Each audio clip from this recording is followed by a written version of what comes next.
Olá, sou o professor Juca Faria, diretor do Cavalinho Branco e do Instituto de Ensino Fundamental Jucares Faria, há 40 anos.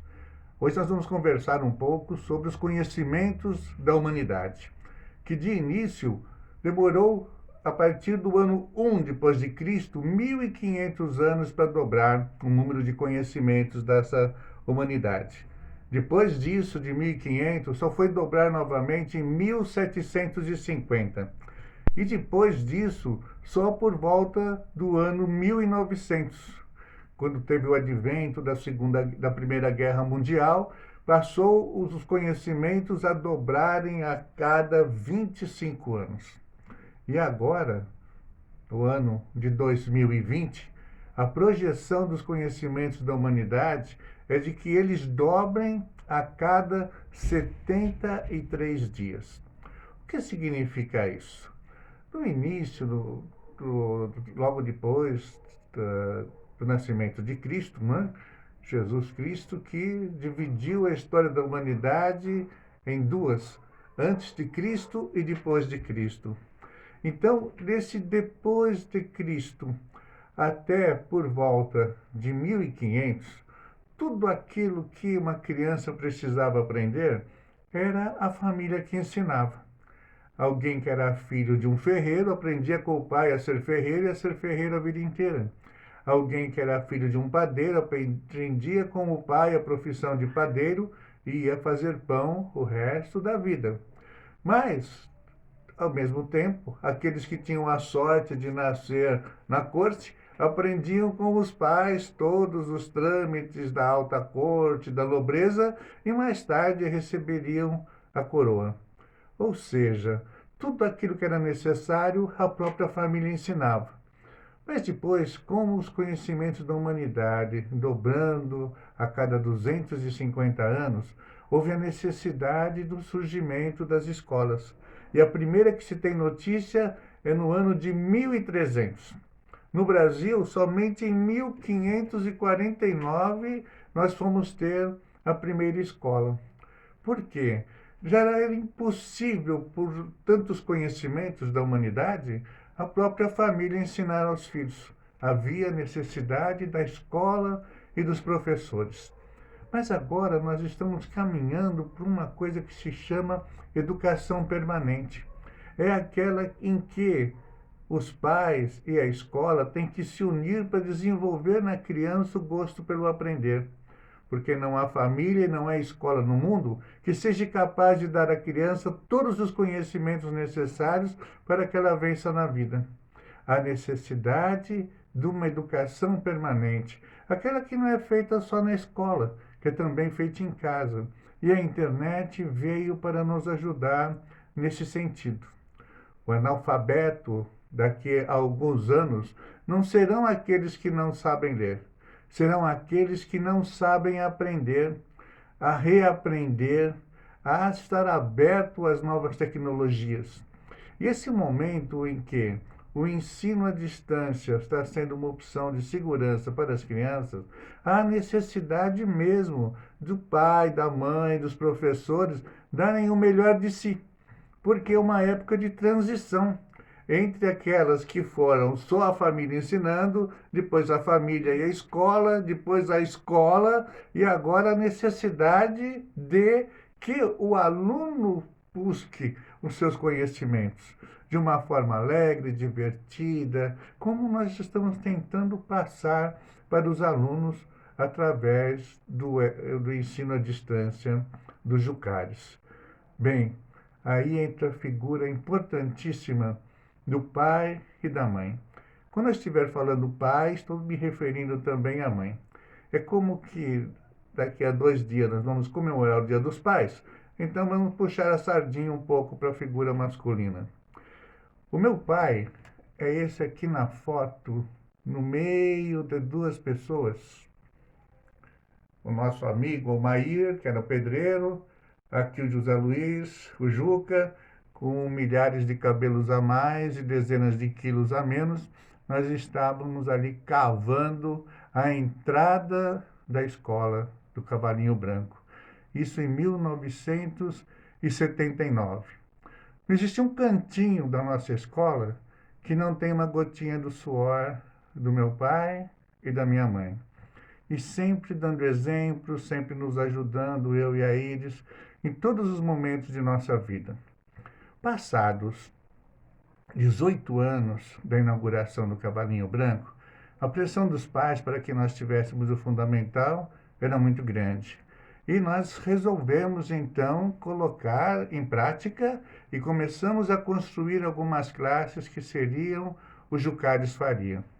Ah, muito bonito. Só que naquela época imperava uma corrupção sem tamanho na nossa cidade, nos meios educacionais.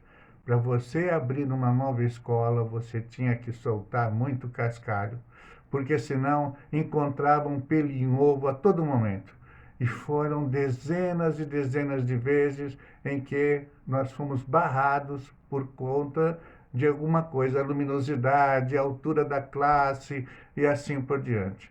Difícil encontrar na nossa cidade uma classe que tenha uma altura superior à nossa.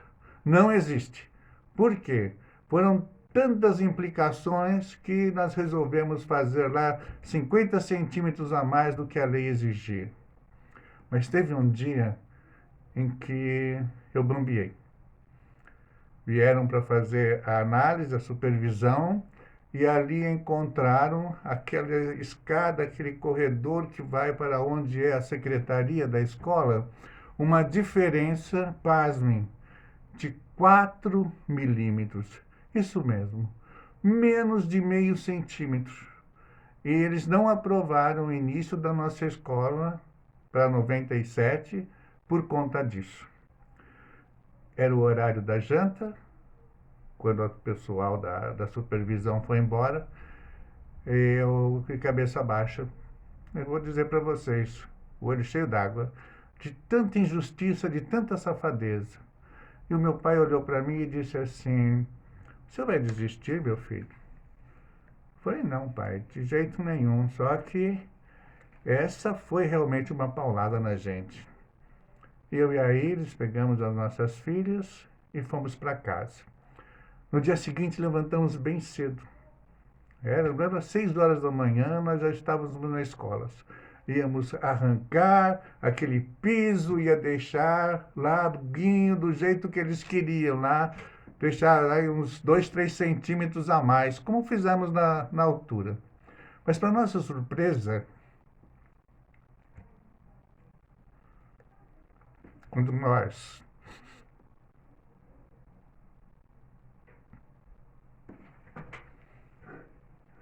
ali chegamos, não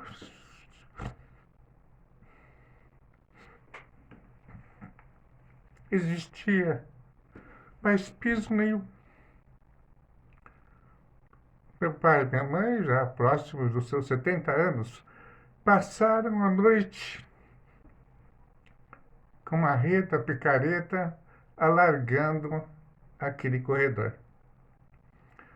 Isso foi uma lição de vida muito importante para mim, para eles, para as nossas filhas, de nunca desistir. Nunca. Sempre perseverar. Nunca desistir.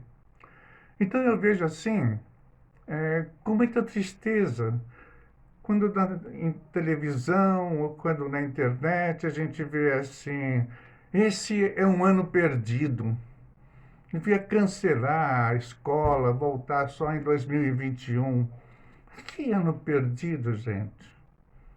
Que ano perdido? Os professores estão dando o máximo de si. Quando o possível não é suficiente, nós estamos fazendo o impossível, com dedicação, com amor. Nós vemos pais e mães que não foram talhados a esse tipo de trabalho, que é o ensinar, ajudando em parceria com a escola. Tem aqueles crianças que encontram dificuldades? Tem, é lógico que tem. Mas normalmente são as mesmas crianças também que encontram dificuldade no presencial. Não entregam trabalho, não fazem as lições, não prestam atenção. E aí fica complicado. Então, essa quarentena ele trouxe a oportunidade das famílias conhecerem os seus filhos, naquilo que eles precisam ser ajustados, naquilo que precisa ser mais direcionado, as cobranças que precisam ser feitas. Porque é aquele momento de transição. Imagina essa previsão dos conhecimentos da humanidade dobrando a cada 70 e poucos dias. Que escola que dá conta disso? E agora é a oportunidade deles aprenderem a trabalhar com esse instrumento tão importante que é a internet, que é um ensino à distância, uma educação permanente que não vai ser feito só nos bancos escolares. O ano que vem, quando voltarem às aulas presenciais, e tomara a Deus que isso seja breve, porque também é muito importante a socialização das crianças, eles vão estar tão amadurecidos e com tanta responsabilidade que os pais não vão precisar ficar mais ali vendo se fez a lição, se entregou o trabalho ou a atividade. Mas se a gente deixar passar essa oportunidade, as crianças continuarão com as mesmas dificuldades, faltando responsabilidade na entrega dos trabalhos, no respeito aos professores de prestarem atenção, no respeito aos amigos de não ficarem conversando e atrapalhando a aula. Bem, desculpem a emoção, mas não há como se falar em crianças, não há como se falar em educação pela qual nós dedicamos toda a nossa vida, e não há como se falar de pai sem que eu, pelo menos, me emocione. Pai, aquele dia o Senhor me ensinou a não desistir. E eu estou pedindo aos pais dos nossos alunos e a todos aqueles que nos ouçam, não desistam. Não é um ano perdido. Um ano perdido é muito tempo na vida de uma criança. Conhecimentos, vocabulários, aptidões, energia e, principalmente, a vivência para a vida. A todos os pais, um grande abraço. Pai, obrigado por tudo.